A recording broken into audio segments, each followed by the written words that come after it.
অবশেষে পিয়াল আর পায়েলের বিয়ে দিয়ে দিল ফুলকি। সম্পূর্ণ জানতে ভিডিওটিতে একটি লাইক করে প্রথম থেকেই দেখতে থাকো।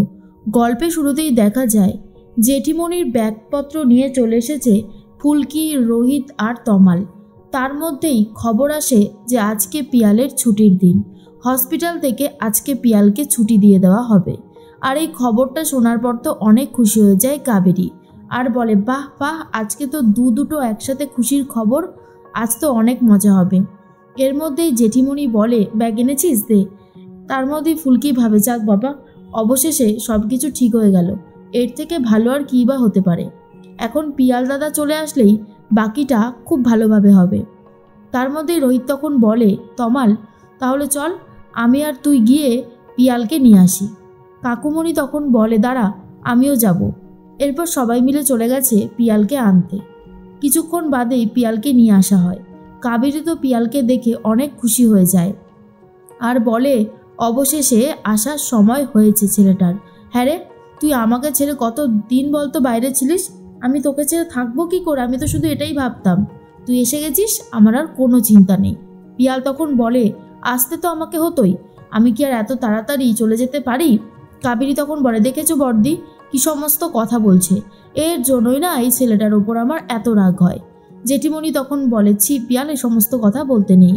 এরপর পিয়াল তখন বলে জেঠিমণি তুমি এসেছো, আমি কিন্তু খুব খুশি হয়েছি, আমি শুধু ভাবছিলাম তুমি কবে বাড়িতে ফিরে আসবে। রোহিত তখন বলে তুই এখন ঠিক আছিস তো, তোকে কি কোলে করে ওপরে দিয়ে আসবো। আর তখন পিয়াল বলে কি যে বলিস না দা ভাই, আরে বাবা আমি একাই যেতে পারবো। ফুলকি তখন বলে স্যার আপনি যে কি বলেন না, আমার পিয়াল দাদা একাই পারবে সব কিছু করতে, তাই তো পিয়াল দাদা। এরপর পিয়ালকে নিয়ে যাওয়া হয় ওপরে। পিয়ালের ঘরটা খুব সুন্দর করে সাজিয়ে দিয়েছে ধানু। পিয়াল তখন বলে এ বাবা, ঘরটার এই অবস্থা কে করলো, আমার অগোছালো ঘরটাই তো অনেক বেশি ভালো ছিল। ফুলকি তখন বলে কি যে বলো না, ধানু দিদি নিজের হাতে তোমার ঘরটা সাজিয়ে দিয়েছে, আর তুমি কি না শেষ পর্যন্ত এই সমস্ত কথা বলছো, এটা কিন্তু একদমই ঠিক হচ্ছে না, ঠিক আছে। পিয়াল তখন বলে আরে ফুলকি, তুমি আবার এ সমস্ত কথা বলছো, সত্যি তুমিও পারো বটে।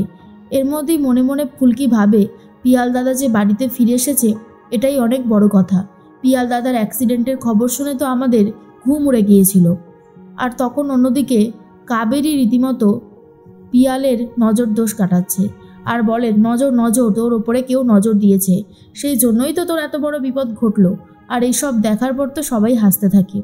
তার মধ্যেই ধানু তখন বলে তাহলে পিয়াল এবার থেকে বাড়িতে একটু নিশ্চিন্ত হয়ে দিনটা কাটা, বুঝলি তো, হসপিটালে নিশ্চয়ই ভালোভাবে দিন কাটেনি। পিয়াল তখন বলে সে তো ঠিকই। পারমিতা বলে আমি পিয়ালের জন্য স্পেশাল বিরিয়ানিটা রান্না করেছি, কি পিয়াল চলবে তো। পিয়াল তখন বলে চলবে না মানে, দারুণ চলবে, দৌড়বে একেবারে।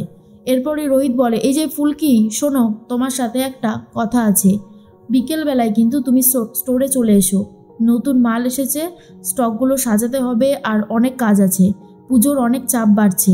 ফুলকি তখন বলে ঠিক আছে স্যার, আমি চলে যাব, আপনি চিন্তা করবেন না, আমি একটু পিয়াল দাদার সাথে থাকি। এরপরে পিয়াল তখন ফুলকিকে বলে আচ্ছা ফুলকি, ফোন তো আমার কাছে ছিল না, বলছি পায়েল কি ফোন টোন করেছিল। ফুলকি তখন বলে কই না তো, পায়েল দিদি তো একবারও ফোন করেনি, এ নাও তোমার ফোন। এর মধ্যেই অজয়বাবু মানে পায়েলের বাবা পায়েলের জন্য খুব তাড়াতাড়ি বিয়ের ব্যবস্থা করে ফেলেছে। অজয়বাবু পায়েলকে বলে এই যে শোনো, তোমাকে একটা কথা বলি, কালকে পাত্রপক্ষ দেখতে আসছে আর ফাইনাল দেখাতেই একেবারে আশীর্বাদও হয়ে যাবে, তোমার বিয়ে আমি খুব তাড়াতাড়ি দিয়ে দেব। পায়েল তখন বলে এটা তুমি করতে পারো না বাবা, আমি এত তাড়াতাড়ি বিয়ে করতে চাই না, আমি নিজের লাইফটাকে গোছাতে চাই, এটা কি খুব অন্যায় হয়ে যাবে।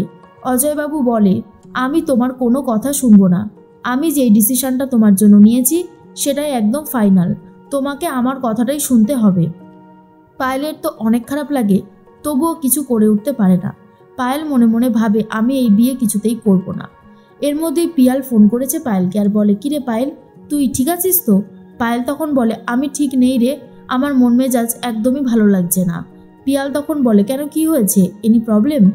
তখনই পিয়ালের কথা শুনে পায়েল উত্তর দেয় আসলে আমার বাবা রাতারাতি আমার বিয়ে ঠিক করে ফেলেছে, কালকেই পাত্রপক্ষ আমাকে দেখতে আসবে আর আশীর্বাদও করে ফেলবে, আমার তো খুবই খারাপ লাগছে এটা শুনে। ঠিক তখনই পিয়াল বলে এটা হতে পারে না, তুই এক কাজ কর, তুই আমার সাথে দেখা কর। পায়েল তখন বলে ঠিক আছে, আমি তোর সাথে আজকে দেখা করব। এরপর ফুলকির কাছে কান্নাকাটি করতে থাকে পিয়াল আর বলে ফুলকি, আমি পায়েলকে খুব ভালোবাসি, ওকে ছেড়ে আমি থাকতে পারবো না গো, আমার খুবই খারাপ লাগছে। ফুলকি তখন বলে এই রে মা কালী, এবার আমি কি করব বলো তো। ফুলকি পিয়ালকে সামলাতে পারে না আর বলে দেখো পিয়াল দাদা, তুমি যদি এইভাবে ভেঙে পড়ো তাহলে কিন্তু হবে না, তোমাকে একটু শক্ত হতে হবে। তুমি এটা মনে রাখো তোমার সাথে আমি আছি। এরপরেই ধানুর কথাই বারবার ভাবছিল ফুলকি যে ধানু ঠিক আন্দাজি করেছিল পায়েলকে ভালোবেসে ফেলেছে পিয়াল দাদা। এরপরে পিয়াল বলে আমার সাথে যে কেন বারবার এরকম হয় বুঝতে পারি না। তখনই রাস্তায় মিট করেছে পায়েল আর পিয়াল। পায়েল তখন বলে শোন না, তুই আমাকে নবাবগঞ্জ বাস স্ট্যান্ডে ছেড়ে দিয়ে আয়, আমি ওখান থেকে চলে যাব। আর এটা শোনার পরেই পিয়াল তখন বলে শোন, আমি তোকে একটা কথা বলি, এই রকমভাবে কোনো সলিউশন হয় না, তুই তোর মাথাটাকে ঠান্ডা কর আর আমার সাথে চল। এর মধ্যে ফুলকিও বেরিয়েছিল স্টোরে যাবে বলে, তখনই পিয়াল মেসেজ করে তুমি কালীতলায় চলে এসো, তোমার সাথে কথা আছে। আর এদিকে তিওয়ারি পায়েল আর পিয়ালকে একসাথে দেখে নেয় আর ওদের ছবিটা তুলে নিয়েছে। পায়েল আর পিয়াল চলে যাচ্ছে কালীতলায় আর এদিকে তিওয়ারি চলে গেছে রুদ্রর কাছে। ঈশিতাও কথা বলতে থাকে, ঠিক তখনই তিওয়ারি বলে অজয়বাবুর এক মেয়ে আছে না, ওই মেয়ের সাথে পিয়াল রায়চৌধুরীকে দেখলাম, এই দেখো।